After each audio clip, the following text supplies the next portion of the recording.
hey, look, it's a Harley Davidson. You suck.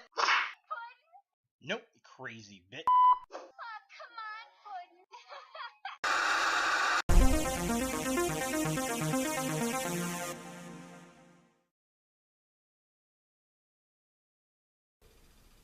Hello YouTube, Ultra Maximus back, and today we're taking a look at the DC Superhero Girls toy line, and since Suicide Squad is newly released, we'll go ahead and start with Harley Quinn.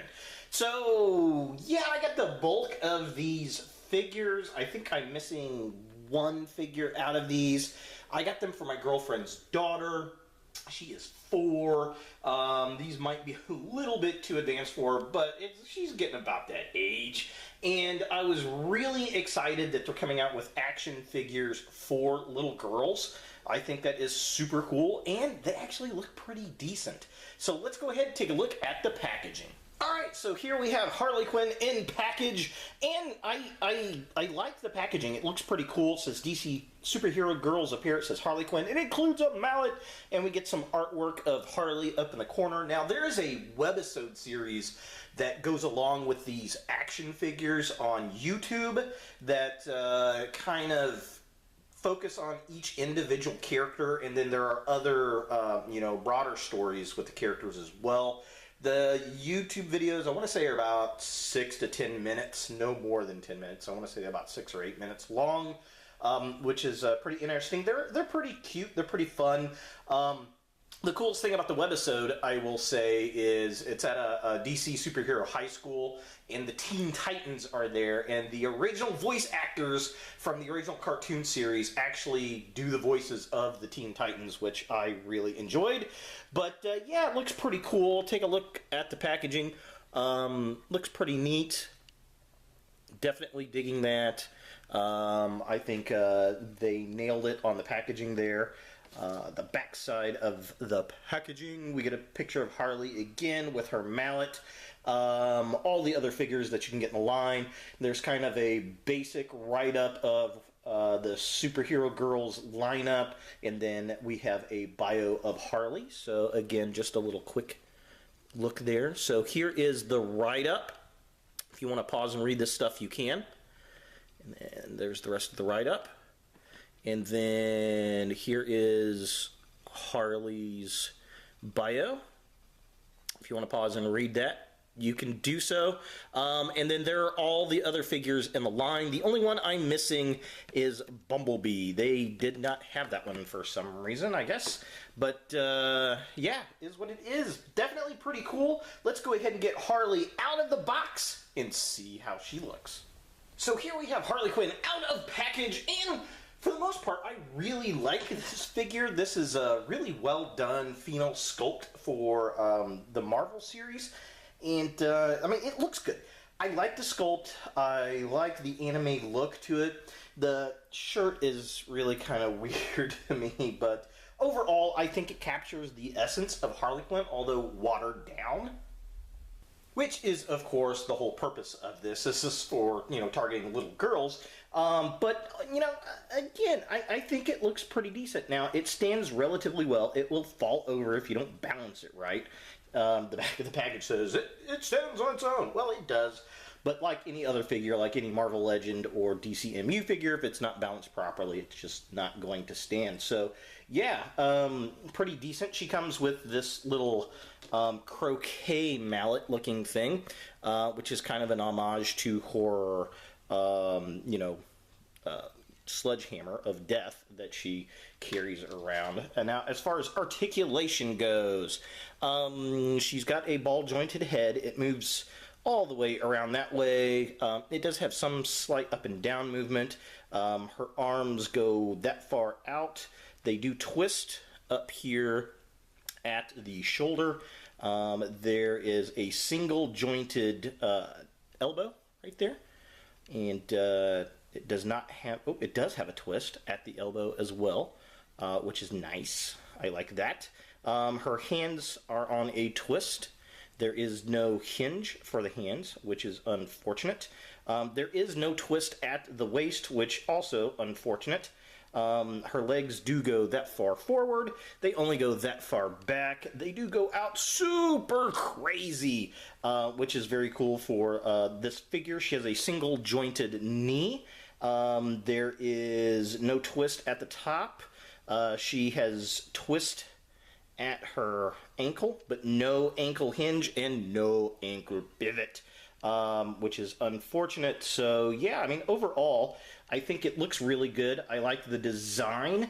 I like the color scheme. I think they did a good job with it. Taking a closer look at the figure itself, again, I like the sculpt. It's got a very anime look. I like the red and the blue and the hair. Hair sculpt looks nice. The face is painted well, like the upper shirt there. The only thing is, I kind of wish it had some wash into the hair to get it a little more tone to it.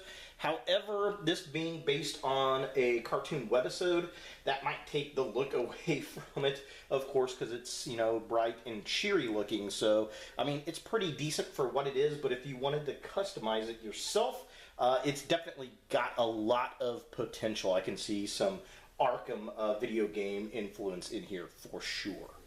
So looking at the midsection of the figure, again, I like the design of the shirt. It's a little weird, though. It's kind of got this preppy tennis kind of look to it, which is, I guess, kind of the joke with Harley. I like her little spiked bracelet. Very cool. She's got the diamonds on the shirt. Very nice. She's got some blue shorts going on there with the little belt. Now, the white on the shirt has kind of this pearlescent color, which is cool. I like to see that variation in the paint. I think they did a good job. The arms sculpted really well for a female figure. I think the biggest gripe I've got with the arms is the fact that we don't have an upper arm rotation, or we don't have a hinge on the actual wrists themselves. As far as the rest of the body mold, the only other thing I want a lot would be hip rotation. Taking a look at the bottom of the figure, she's got the leggings, one black, one red. I kind of wish she had the diamonds on there as well, in opposite colors. I think that would have been really cool. The socks, very pearl-escent, almost metallic. I know it's supposed to go with the shirt, but it looks just too metallic down here for some reason, like they're different paints. The shoes, pretty decent. Got a nice Joker purple. Definitely digging that. The shoes allow her to stand pretty well. She stands a lot better than a lot of the Marvel Legends females figures. As far as the articulation, though, I really wish it had some swivel at the upper thigh and some kind of ankle joint. Would be nice other than the swivel. And of course, in memory of Glenn Webb, it needs that ankle rocker pivot that he loved.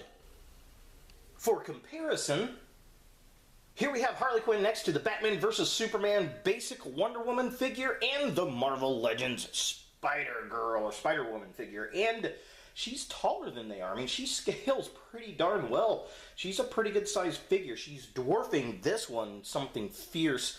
And I can see maybe this one being a little bit in scale, but it is a little bit smaller. She's definitely a good sized figure for a female body mold, and I do appreciate that. And finally, here she is with some Batman vs. Superman DCMU figures. We've, of course, got Wonder Woman and Batman in his armor. And, again, I think the scale is pretty decent. She's kind of somewhere between a smaller figure and the larger figures. And I'm okay with it. I like the scale. I like the size. Will it work with every toy collection? No, definitely not. But it will definitely work with some. And, of course, it's going to work for, you know, its own series. So definitely pretty cool to see this quality of a figure in this scale. So is the DC Superhero Girls Harley Quinn a figure that you want your DC collection? If you like all the DC femmes, I think you're going to like this. If you like anime type stuff, you're going to like this.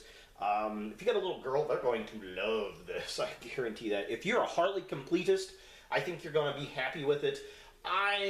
For one thing, as far as what the costs go, I think it's a good figure. These are $10 which is half the cost of a Marvel Legend, and as you saw in the comparison, she's bigger than the female Marvel Legends figures. So as far as plastic for dollar, it's pretty good. My biggest gripe with it is the lack of certain posability. I want a little bit more posability in the arms, at the wrists, in the hips, the upper thighs, and the feet. If they would have done that, I'd give this probably a 10 out of 10. As it stands, I'm going to say this is probably an 8.5. Overall, I really like it. Love the concept for little girls. I think they're going to love it, but as an adult collector, I mean, it even fires on most points for me. The croquet mallet could probably use a little bit more detail, but other than that, I mean, it's not a bad figure. I was pleasantly surprised with it, and I'm looking forward to the other figures, and I'm shocked that we're not getting a cartoon out of this. We do have the webisode series, but this really screams Cartoon Network cartoon show to me. I don't know. But yeah, there she is, Harley Quinn from the DC Superhero Girls. Hey guys, thanks for watching. If you like this video, thumbs it up. If you hate this video, thumbs it down. To watch more Ultra Maximus, click on the links to the right. Don't forget to subscribe and share, like us on Facebook, and look for more videos in the future.